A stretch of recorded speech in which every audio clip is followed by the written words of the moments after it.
नमस्कार, आप देख रहे हैं उत्तराखंड तक और मैं हूं आपके साथ सरिता तिवारी।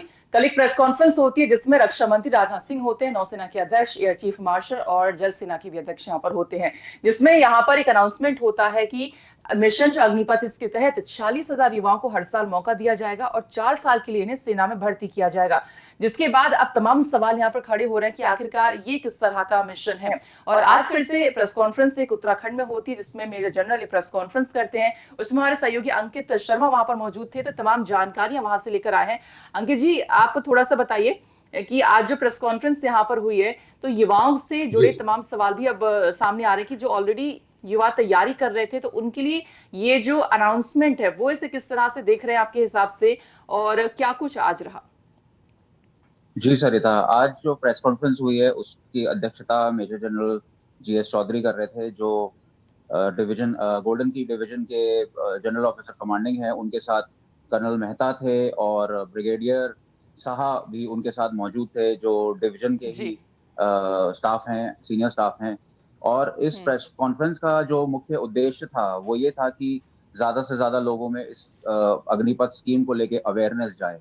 जब प्रेस हम्म। कॉन्फ्रेंस की शुरुआत में ही मेजर जनरल जीएस चौधरी ने कहा कि ये नेशन बिल्डिंग एक स्कीम है जिससे देश सेवा के लिए जोश भरने वाले युवा वो इस हम्म। स्कीम की तरफ प्रेरित होंगे, और यही मकसद सेना का है कि युवा और युवा सेना, युवा फौज और जोश से भरपूर फौज होने चाहिए। और इससे हम्म। देश की आर्थिकी भी मजबूत होगी।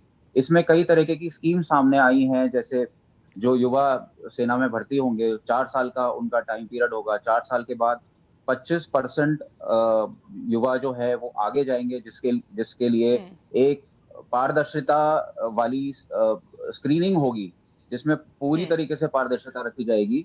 और ये स्क्रीनिंग काफी टफ भी होगी, क्योंकि 25% लोग जाएंगे तो जाहिर सी बात है कि सेना चाहती है कि बहुत अच्छे और निपुण युवा सेना में आगे 15 साल के लिए मतलब जाएं। जो युवा इस मिशन अग्निपथ के तहत भर्ती होते हैं, जो युवा इस वक्त सुन भी रहे होंगे, तो वो समझ सकते हैं कि अगर मान लीजिए 100% युवा जाते हैं, मान लीजिए कितने 46,000 जाते हैं, तो उसमें से सिर्फ 25% ही बच्चों को आगे प्रमोट किया जाएगा, उनको रखा जाएगा। इसका मतलब जो 75% है उनके लिए टेंशन वाली बात है। अंकित जी, जिस तरह से हम देखते हैं कि खासकर उत्तराखंड से ज्यादातर जो युवा होते हैं सेना में जाते हैं, अब ऐसे में अगर सिर्फ 4 साल के लिए जाएंगे तो क्या आपको लगता है कि वो उतनी देशभक्ति से काम कर पाएंगे? क्योंकि जो तैयारी करते हैं बहुत ही पैशनेट होकर जो बच्चे, वो कहीं ना कहीं परमानेंट एक जॉब देखते हैं। अब वो उनका जो सपना है वो सिर्फ 4 साल तक रह गया है। तो ऐसे में और क्या कुछ नियम है वो थोड़ा सा और बताइए। कितनी उम्र सीमा जो है, आयु सीमा होती है, वो क्या कुछ उसमें बदलाव किया गया है? महिलाओं के लिए भी थोड़ा सा बताइएगा, और जो युवक है उनके लिए भी। जी, अगर आप देखें, अगर हम इसको समझने की कोशिश करें तो जब जनरल बिपिन रावत हमारे बीच मौजूद थे, देश के पहले सीडीएस, तो उन्होंने कहीं पे एक समारोह में बयान में उन्होंने बोला था कि देश में जो है, आप अगर भारतीय सेना में जाना चाहते हैं तो इसको हम्म। सिर्फ नौकरी की तरह मत देखिए, बल्कि एक जुनून की तरह देखिए। तो हम्म। कहीं ना कहीं अगर आप देखें स्कीम को, तो भारतीय सेना भी यही चाहती है कि जो देश के युवा हैं वो इस भारतीय सेना को अगर को ज्वाइन करना चाहते हैं, तो उनके हम्म। अंदर जोश और इसकी इसके लिए योग्यता होनी चाहिए, जिसमें शारीरिक योग्यता और मानसिक योग्यता दोनों होनी चाहिए। तो हालांकि हम्म। हमने कल बात करी थी कुछ युवाओं से जो भारतीय सेना में जाने के लिए तैयारी कर रहे हैं। असमंजस में थे युवा कि हम्म। क्या होगा, किस तरीके से हम्म। भर्ती आएगी। लेकिन उनके अंदर हम्म। ये है कि 2.5 साल के बाद भर्ती खुल रही है, 4 साल के लिए सेवा करेंगे और कुछ सीखने को मिलेगा। हम्म। तो आगे जब वो हम्म। सिविल सोसाइटी में वापस आएंगे, सिविलियन बन के आएंगे, तो जो ट्रेनिंग सेना देगी, जैसे सेना ने आज मेजर जनरल जीएस चौधरी ने और कर्नल मेहता ने प्रेजेंटेशन के दौरान बताया, उसमें हम्म। सेना जो है युवाओं को आईटीआई की एडवांस ट्रेनिंग देगी, एंटरप्रेन्योरशिप स्किल्स सिखाएगी। और भी कई हम्म। स्किल्स हैं जो उनके अभी विचारधीन है, जिसके बारे में वो सामने आ सकते हैं, इन चीजों को सामने ला हम्म। सकते हैं।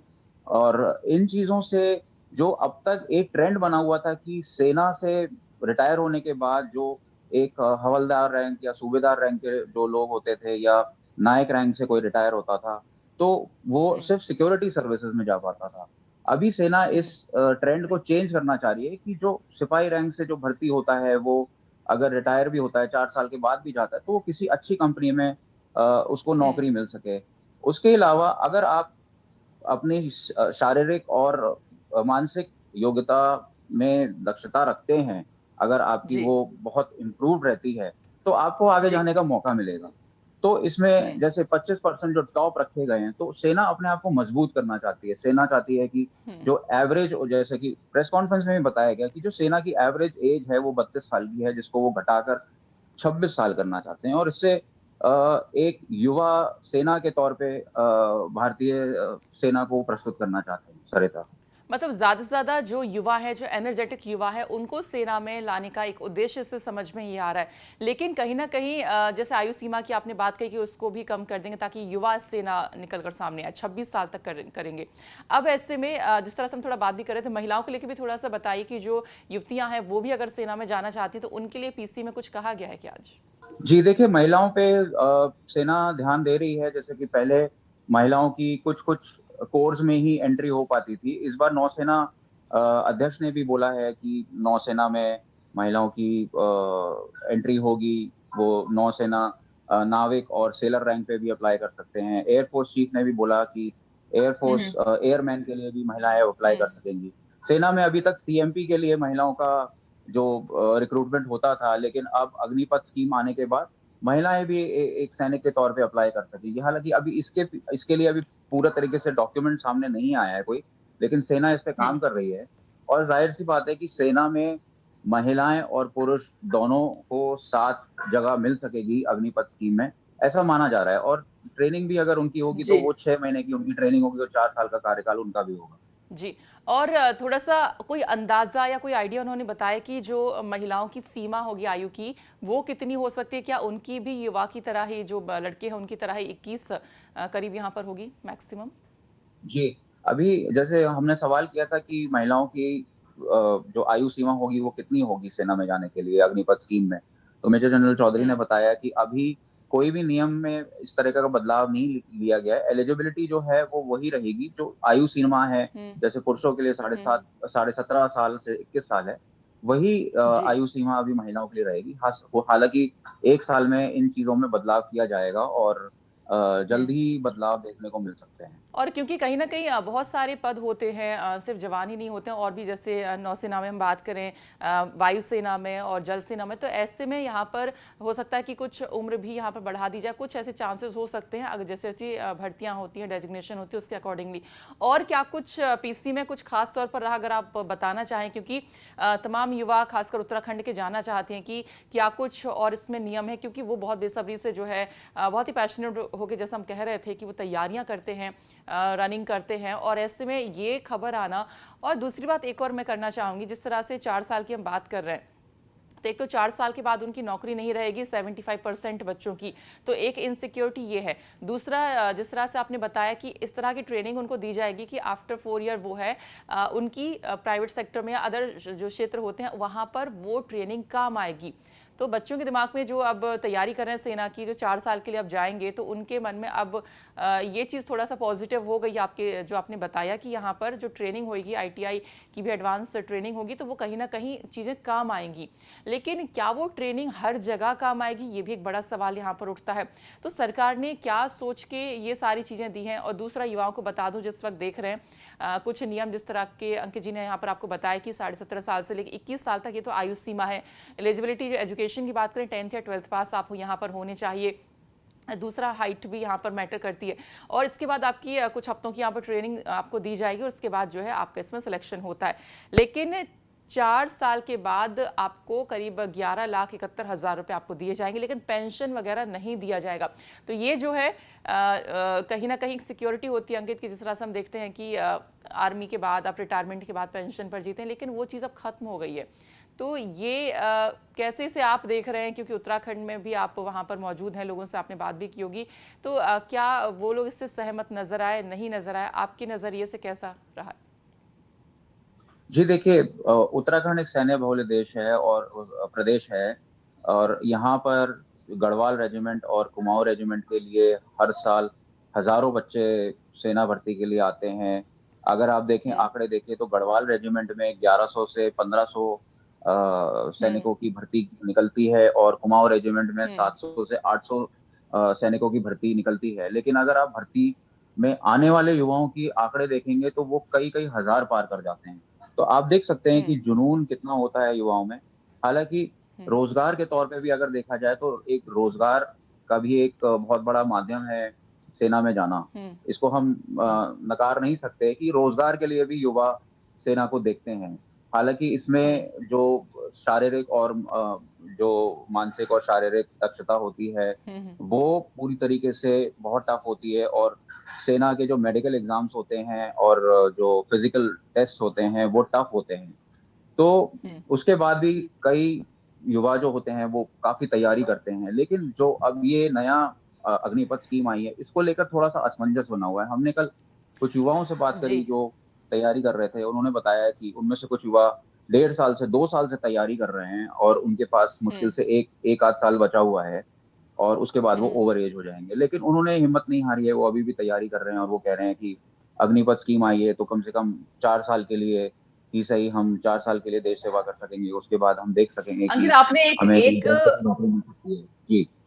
अंकित, आपने एक बात कही कि बहुत सारे युवा होते हैं जो सेना में रोजगार के नजरिए से भी जाते हैं। उनका पर्पस एक रोजगार भी होता है कि एक पक्की नौकरी हो जाएगी, अपना जो है फैमिली को चला सकेंगे, बहुत सारी चीज़ें होती हैं सर्वाइव करने के लिए भी। तो ऐसे में एक होते हैं जो देशभक्ति होती है उस पर्पस से जाते हैं। अब जो 4 साल वाला जो नियम लागू कर दिया है, तो क्या आपको लगता है कि अब उतनी संख्या में सेना में बच्चे जाएंगे जितना पहले जाया करते थे? क्योंकि ये जो नया नियम है इसमें अब शायद से जो मुझे लग रहा है कि जो ज़्यादा देशभक्त हैं वही जाएंगे, क्योंकि नौकरी तो पक्की इसमें होगी नहीं। तो सिर्फ 25% जो बच्चे उसमें रहेंगे उनकी ही पक्की नौकरी हो पाएगी। तो ये कहीं ना कहीं एक मतलब उनके लिए थोड़ा सा लेग पॉइंट हो गया कि जो लोग रोजगार के पर्पज से जाया करेंगे वो नहीं जाएंगे अब। जी। देखिए सरिता, इसमें 2 पहलू हैं। पहला पहलू ये है कि हम्म। सेना खुद ये चाहती है कि जो देश की सेना के लिए युवा आ रहे हैं, वो जोश से हम्म। और हर चीज़ से निपुण हों, तभी वो सेना में आएँ। हम्म। और इसके हम्म। बाद दूसरी चीज़ ये आती है कि अगर हम युवाओं के पर्सपेक्टिव से देखें तो युवा तैयारी में करने में किसी तरीके की कमी नहीं छोड़ते। सवेरे अगर आप देखेंगे हम्म। देहरादून में यहाँ बहुत सारे युवा सुबह पुलिस में जाने की, सेना में जाने की तैयारी कर रहे होते हैं, दौड़ रहे होते हम्म। हैं और एक्सरसाइज़ कर रहे हम्म। होते हैं। लेकिन हम्म। इसके बाद जो अभी जो स्कीम आई है, तो हम्म। जो मनोबल है वो कहीं न कहीं कम हुआ है, लेकिन युवा ज़रूर बिल्कुल। सेना में जाने के लिए तैयारी ज़रूर करेंगे और इसमें सेना ने एक चीज़ ये भी रखी है कि 4 साल के बाद उनको 11 लाख रुपए की जो सम्मान निधि, सेवा निधि दी जाएगी, उससे वो अपना कुछ स्वरोज़गार या कुछ चीज़ शुरू कर सकते हैं। हालाँकि इसमें 30% जो है, वो अग्निवीर को अपनी तनख्वाह से देना पड़ेगा और उतना ही 30% वो बाकी का जो है वो सरकार उसमें देगी। तो वो पैसा जोड़ के 5 लाख पॉइंट कुछ पैसा और 5 लाख के हिसाब से जो सरकार है वो 11 लाख कुछ सेवानिधि उसमें दी जाएगी। तो ये भी एक ठीक है। पहलू है कि एक सहायता राशि 4 साल की सेवा करने के बाद एक युवा को जी। मिलेगी, जिससे वो अपने 21-22 साल की उम्र में या अगर वो 21 साल की उम्र में जाता है, तो 25 साल की उम्र में भी वो अपना स्वरोज़गार शुरू कर सकता है। इसके अलावा जो 10th किए हुए युवा हैं, उनको 12th करने के लिए भी सेना सहायता करेगी और जो 12th किए हुए हैं, उनको डिप्लोमा दिलाने में भी सेना सहायता करेगी।